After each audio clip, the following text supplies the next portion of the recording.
다시 들어오면 자연스레 뜨던 눈 그렇게 너의 눈빛을 보곤 사랑의 눈을 떴어.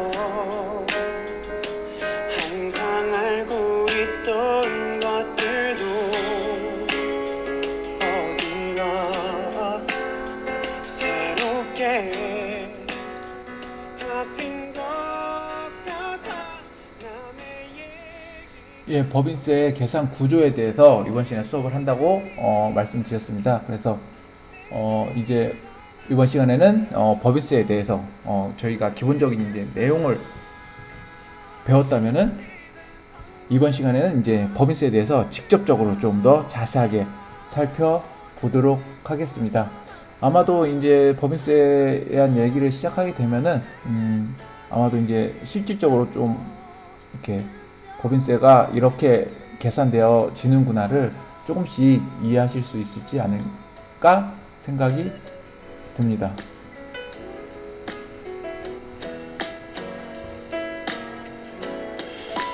별 생각 지나치던 것들이 그래서 기본적으로 이번 시간에는 세무조정에 대한 개념에 대해서 좀 얘기를 할 거고, 그 다음 세무조정을 통해서 이러한 그 기업의 이익들이 어떻게 처분됐는지, 즉 어떻게 처분됐다는 이 돈의 흐름을, 이 자금의 흐름을 어디로 보내졌는지를 알 필요가 있죠. 세무서에서는 왜 이것들이 어디로 가냐에 따라서 이것도 결국에는 어떻게 돼요? 소득이 될 수 있기 때문에 관련된 부분을 좀 더 살펴보는 것들, 그러니까 소득 처분에 대한 부분을 보고, 그리고 우리가 어떻게 보면은 핵심인 입금과 송금의 개념에 대해서 좀 살펴볼 예정입니다. 뭐 사실은 첫째 시간에 저희가 PPT가 아닌 다른 형태로 여러분들이 좀 들었을 테니까 아마도 좀 더 이해하는데 쉽지 않을까 생각이 듭니다.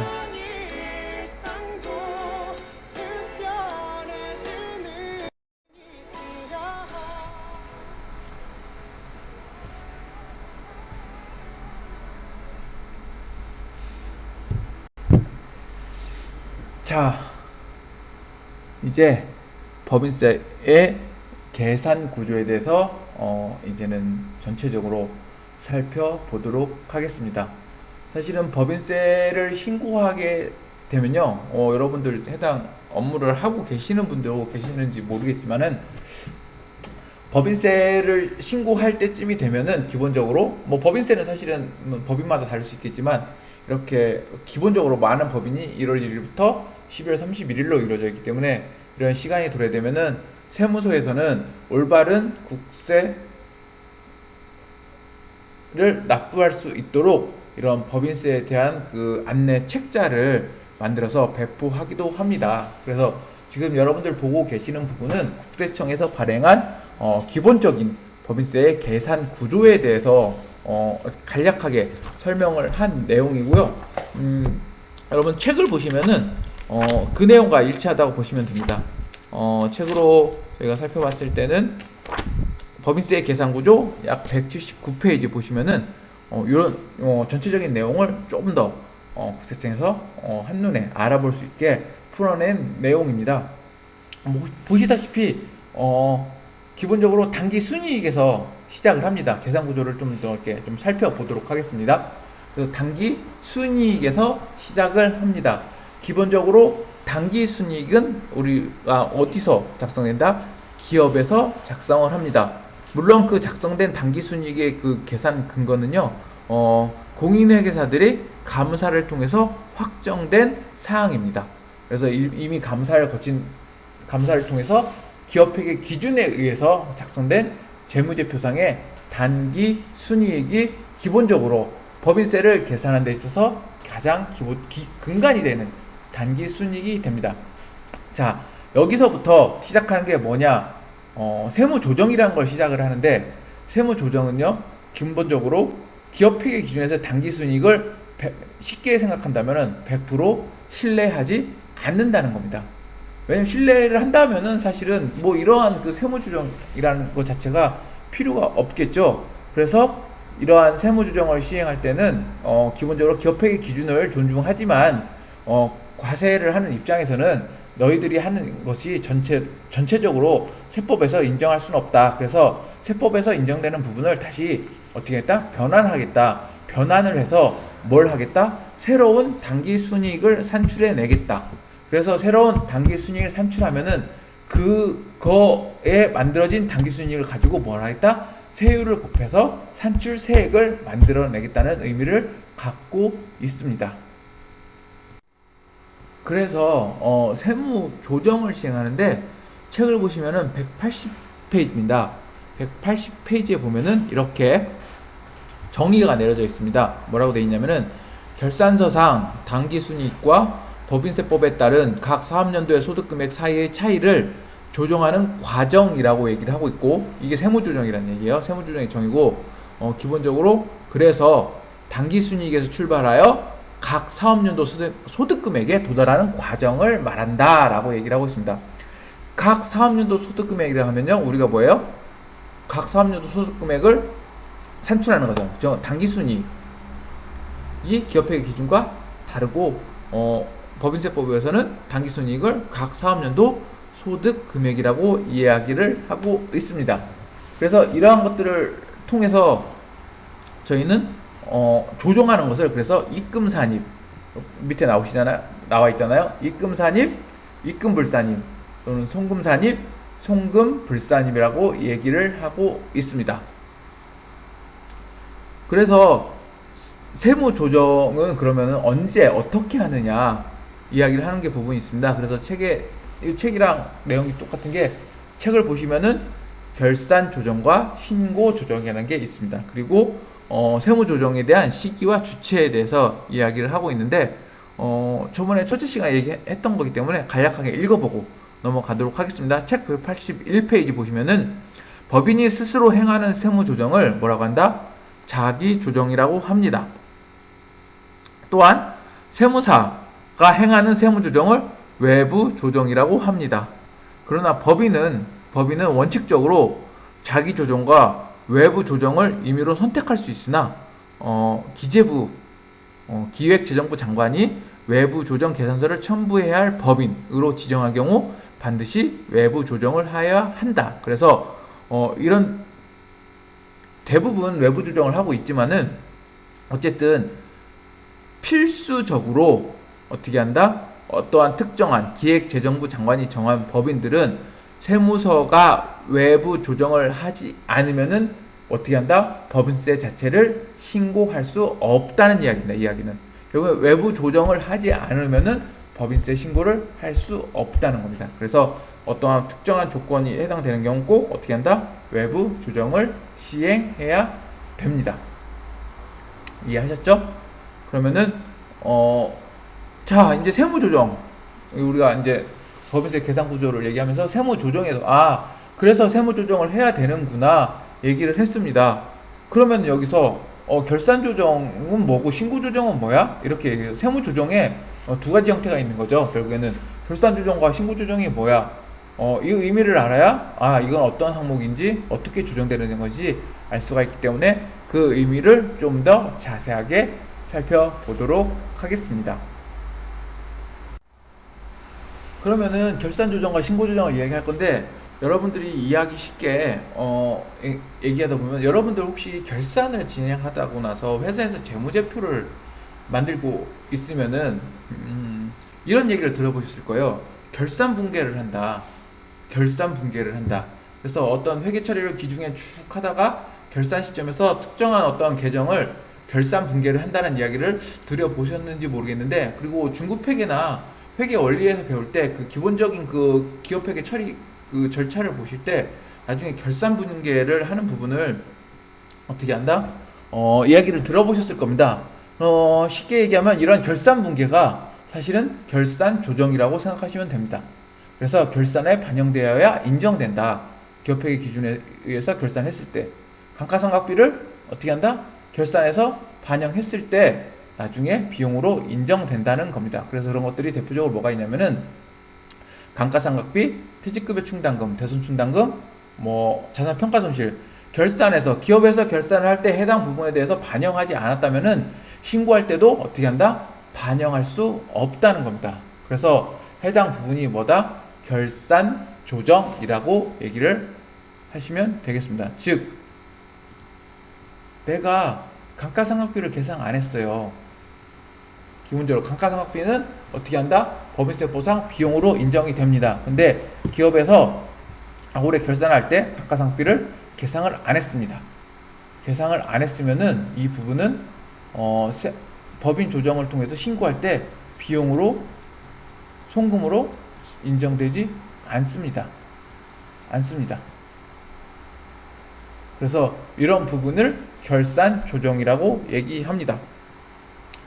그래서 책에서 보시면은 이제 좀 어려운 말로 보시면은 뭐라고 나와 있냐면 결산 조정이란 입금 또는 송금을 결산서에 수익 또는 비용 회계상 수익 또는 비용으로 계상하여 과세소득에 반영하는 것이다. 그래서 감가상각비를 어떻게 한다? 비용으로 계상하여야 한다는 겁니다. 그래서 관련된 부분을 뭐다? 결산 조정이라고 이야기를 합니다. 그러면은 신고 조정은 무엇이냐? 신고 조정이라면은 결국에는 이러한 기업에서 수익 비용에 대응을 하지 않았어도 그냥 신고서에 계상이 가능해서 어떻게 한다? 조정을 하는 것을 신고 조정이라고 합니다.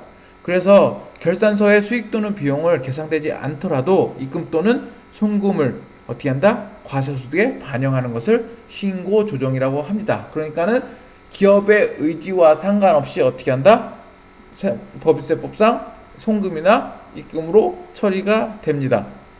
그래서 사실은 우리가 생각하는 우리가 그냥 통상적으로 얘기하는 것은 결산 조정은 그냥 일종의 결산 절차라고 이야기를 하고 있기 때문에 어떻게 보면 세무 조정은 이 신고 조정을 얘기합니다.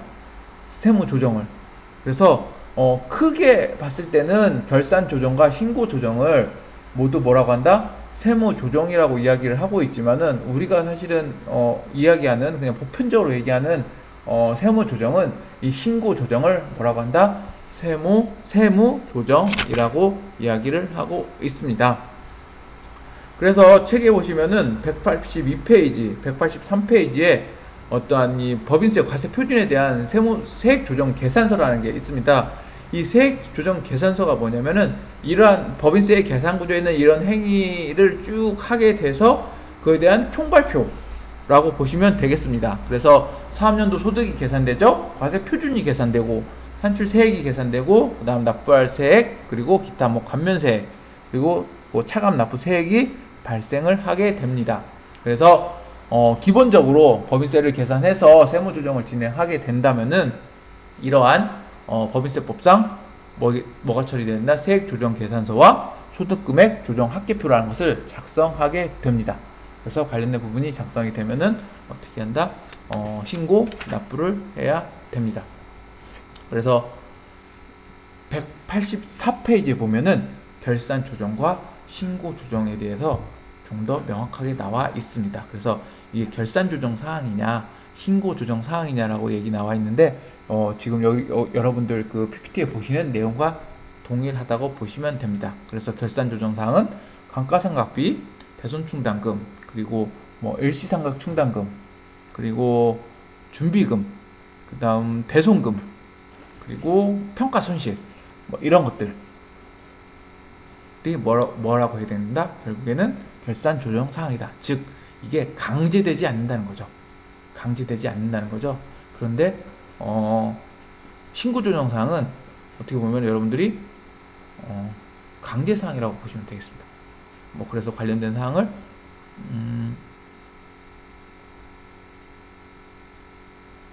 책에서 좀 더 자세하게 보시면 되겠습니다. 큰 내용은 앞에 PPT에 있는 내용과 같습니다.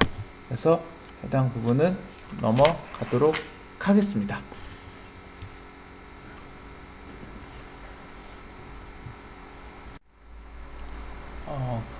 그 다음 소득 처분의 유형에 대해서 볼 건데, 소득 처분 유형을 보기 전에 PPT를 좀 보고 넘어가도록 하겠습니다. 그래서 기본적으로 이런 세무조항을 겪게 되면은 뭘 하냐면 입금을 찾아냅니다. 입금을 한다는 건 뭐예요? 결국에는 순자산에 증가시키는 행위. 결국에는 어떻게 돼요? 각 사업연도 소득 금액을 쉽게 얘기해서 당기순이익을 플러스 시키는 거죠. 플러스 시키는 행위들을 찾아내는 겁니다. 그래서 이러한 부분을 찾아내고, 입금 불산입. 기본적으로 입금이 됐던 거를 다시 차감한다는 얘기죠. 그래서 이거는 이런 형태가 되겠죠. 당기순이익을 줄이는 형태가 되겠죠. 그래서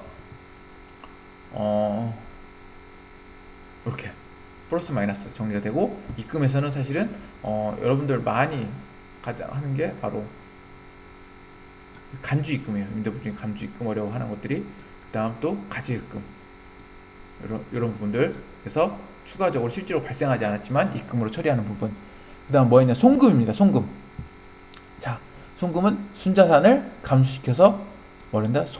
비용을 발생시키기 때문에 기본적으로 그럼 당기순이익을 어떻게 하는 효과가 나온다?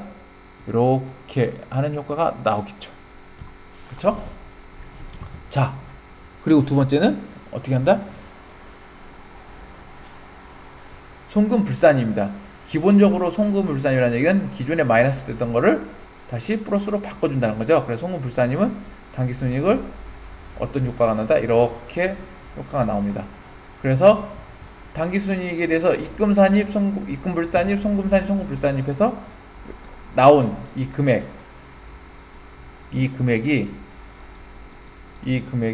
뭐다? 기본적으로 이게 진짜 당기순이익. 각 사업연도 소득금액이다. 그래서 이런 행위를 어떻게 한다? 함으로써 기본적으로 조정을 하는 것이 세무조정입니다.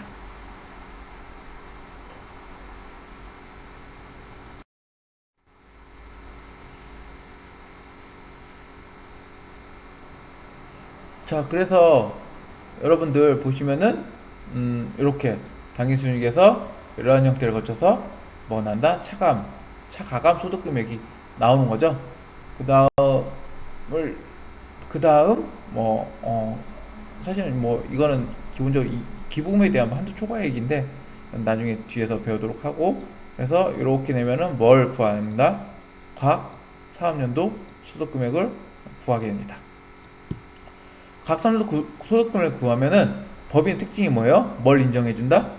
전년도에 2월 결손금이 났으면은 이 결손금을 어떻게 한다? 차감해주는 거죠.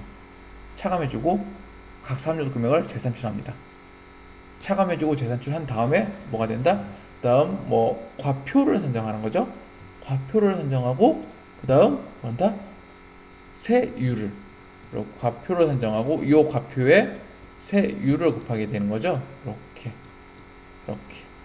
이게 법인세법으로 이런 세율은 10%잖아요. 2억 원 이하의 매출은. 근데 이게 만약에 개인 사업자의 만약에 과표가 2억이 나오면은 아마 최고 세율이 나올 겁니다. 최고 세율. 그래서 어떤 형태로든 일정한 범위의 기업이 규모가 된다면은 법인세, 그러니까 세금의 절세 전략도 법인의 전환을 고려할 필요가 있다. 항상 혹시라도 사업을 하신다면은 이런 부분을 고려할 필요가 있다라고 보시면 되겠습니다. 그래서 기본적으로 법인세 계산 구조가 이렇게 되어 있는 것을 보실 수 있습니다.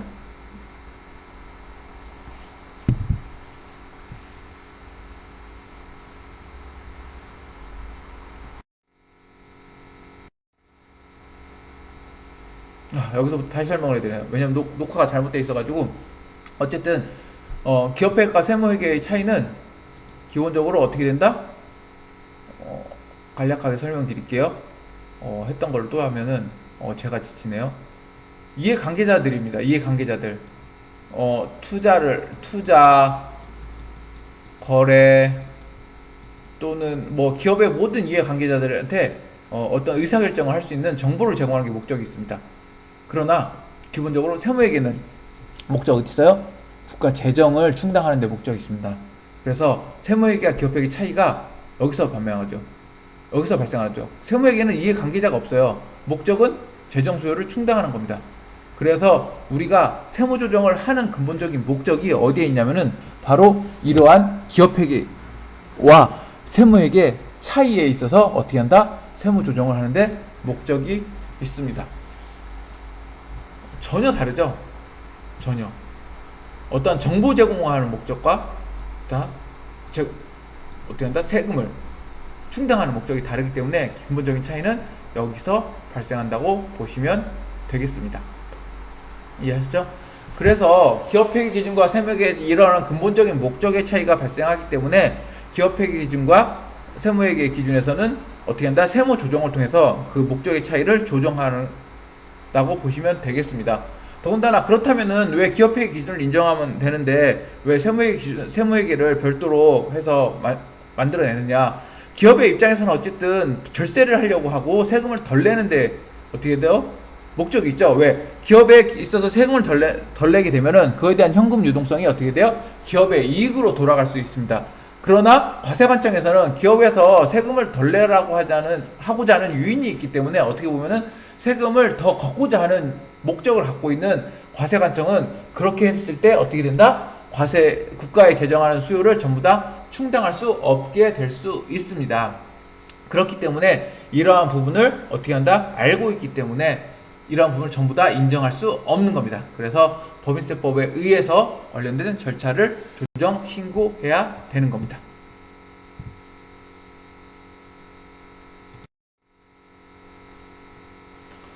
즉 다시 말한다면 이러한 계산 방식 차이를 계산하는 걸 세무조정이라고 하고 읽어보시면 기업회계와 세무회계 계산 방식에 있어서 차이는 기업회계의 당기순이익과 세무회계의 각 사업주의 소득을 계산함에 있어서의 차이를 말하는 거죠. 즉 당기수익 계산하는 방법과 각 사업연도에 계산하는 방법을 서로 어떻게 한다? 요거와 요거는 서로 다르다. 그래서 당기순이익을 계산하는 방법은 수익과 비용의 합계를 어떻게 한다? 차감해서 당기순이익을 말하고 있고요. 세무회계에서는 어떻게 한다? 각 사업주 소득을 입금사니까 송금불산입 또는 송금사니까 입금불산입의 합계를 차감해서 이야기를 하고 있습니다. 이 차이가 어떻게 한다? 발생하는 것이 기본적으로 각 사업연도 사업의 차이이다 라고 보시면 되겠습니다. 아시겠죠? 그래서 5주차 2차 지수업은 여기까지 진행하도록 하겠습니다.